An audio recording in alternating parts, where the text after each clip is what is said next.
Part 1, Conversation between a customer and a currency exchange officer. You have some time to look at the questions. Currency Exchange Officer. Good morning, sir. Welcome to Global Currency Exchange. How can I help you today? Peter, hi there. I'd like to inquire about your exchange rates. I just arrived from Australia and need to convert some Australian dollars to British pounds. Officer, certainly. Our current rate for Australian dollars is 1 AUD to 0.52 GBP. Peter. Okay. That seems fair. Is there any commission or service charge? Officer, we do charge a small fee of £3 for transactions under £500. If you exchange more than that, the fee is waived. Peter, got it. I was planning to exchange around 600 Australian dollars. How much would that give me in pounds? Officer, let me calculate that for you. At the rate of 0.52, 600 Australian dollars would get you £312. And since it's over £500, there will be no service fee. Peter, sounds good. What about other currencies? I might also need some euros for a short trip to Spain next week. Officer, no problem. Today's rate for euros is 1 GBP to 1.15 NUEUR. So if you want euros, you'll first need to convert your Australian dollars to pounds, then into euros. Peter, I see. So it would be a double conversion? Officer, yes, unless you have euros directly to exchange. But if you're using Australian dollars, we must convert to pounds first. Peter, makes sense. Okay, for now I'll just convert the 600 AUD to pounds. Can I pay by card? Officer, yes, we accept both debit and credit cards. But note that your bank may charge you an international transaction fee. Peter, no problem. I'll go ahead with it. Officer, great. Please insert your card and enter your PIN. I'll get your receipt ready. Part 2, A school principal introducing a new education reform. You have some time to look at the questions. Good morning, everyone. For those of you who don't know me, I'm Mrs. Helen Ward, the principal here at Greenfield Secondary School. I'd like to thank you all, students, parents, and staff, for joining us today. As you may be aware, our school will be implementing a new education reform starting next term, and I'd like to take a few minutes to explain what this means and how it will benefit everyone. This reform is part of a national initiative introduced by the Ministry of Education, aimed at making learning more student-centered and skill-based. The key changes include a shift away from rote memorization and more emphasis on critical thinking, project-based learning, and collaborative activities. One of the most exciting changes is the introduction of interdisciplinary learning modules. Rather than studying subjects in isolation, students will explore real-world problems that require knowledge from multiple areas. For instance, combining science, geography, and technology in a single project. This not only improves understanding, but also prepares students for practical challenges beyond the classroom. We're also introducing a new assessment system. Traditional exams will still be part of the evaluation process, but a significant portion of marks will now come from coursework, group assignments, and presentations.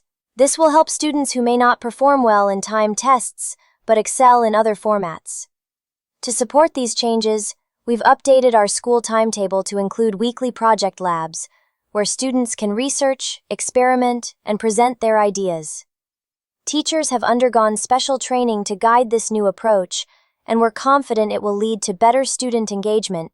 Lastly, we're increasing parent involvement through monthly feedback sessions, so you'll be more informed about your child's progress under the new system.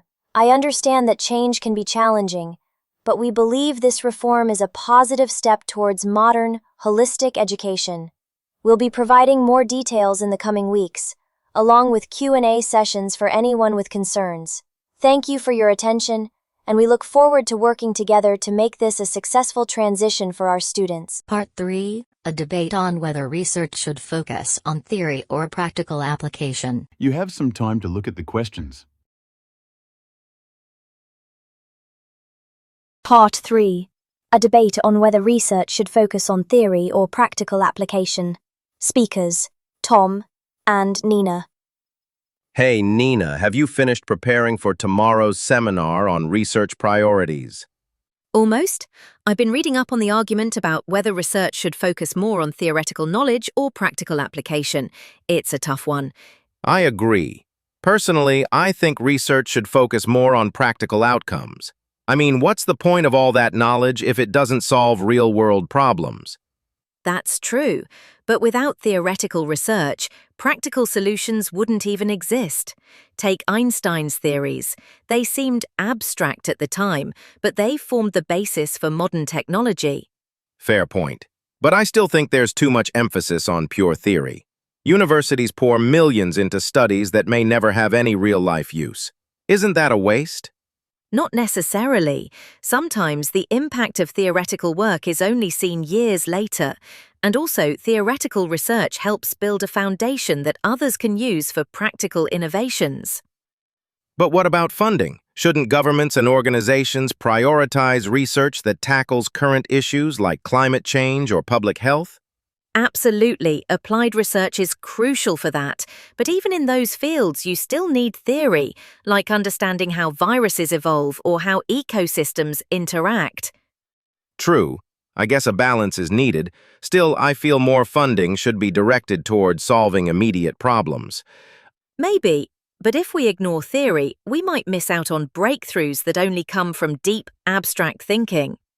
So, what will you say in the seminar?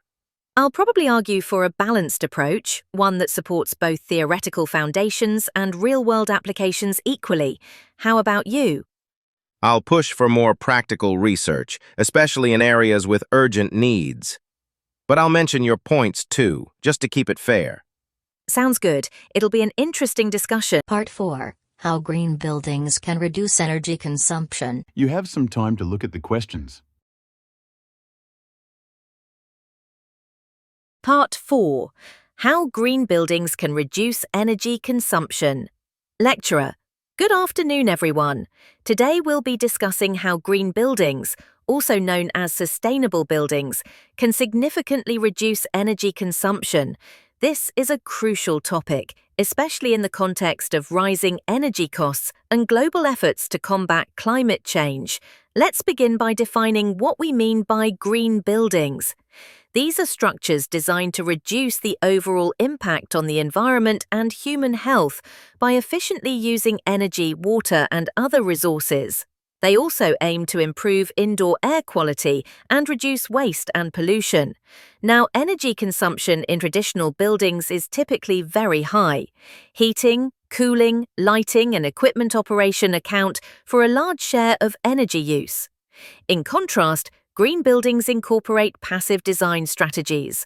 For example, they maximize natural light, use well-insulated materials, and are oriented to take advantage of the sun's position. This can reduce the need for artificial lighting and heating.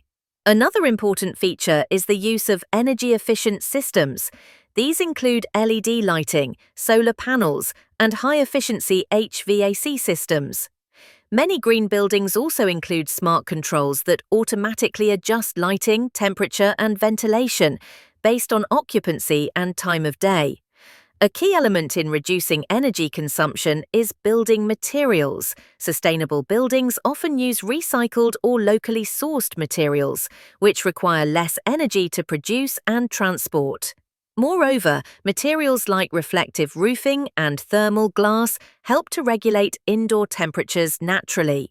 Water conservation also plays a role, though not directly related to energy. Systems like rainwater harvesting and low-flow fixtures help reduce the building's overall resource demand. It's also worth mentioning that green buildings are often certified by international standards, such as LEED in the United States or BREEAM in the UK. These certifications encourage the integration of energy-saving technologies and sustainable practices. Lastly, while the upfront cost of constructing a green building may be higher, the long-term savings in energy bills and maintenance make it a cost-effective solution.